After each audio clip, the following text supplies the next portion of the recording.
अस्सलामु अलैकुम वरहमतुल्लाहि वबरकातुहू। उम्मीद करता हूँ कि आप हज़रात खैरियत से होंगे। दोस्तों, आपने देखा होगा कि बहुत से हज़रात नमाज तरावी नहीं पढ़ते हैं। क्या नमाज तरावी छोड़ने से गुनाह होता है? तो आइए इसकी जानकारी के लिए मैं आप हज़रात के सामने दारुल उलूम देवबंद का फतवा पेश कर रहा हूँ। क्या तरावी की नमाज़ पढ़ना ज़रूरी है या नहीं, और अगर तरावी की रकात छूट जाए तो मुनफरिद अदा कर सकते हैं या नहीं? तो चलिए देखते हैं दारुल उलूम देवबंद ने इसका क्या जवाब दिया है। बिस्मिल्लाहिर्रहमानिर्रहीम।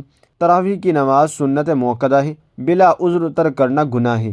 अगर जमात छूट जाए तो तन्हा पढ़ ले, उससे भी नमाज तरावी अदा हो जाएगी। वल्लाहु ताला आलम। दारुल इफ्ता दारुल उलूम देवबंद। नाज़रीन, उम्मीद है कि मसला आपकी समझ में आ गया होगा।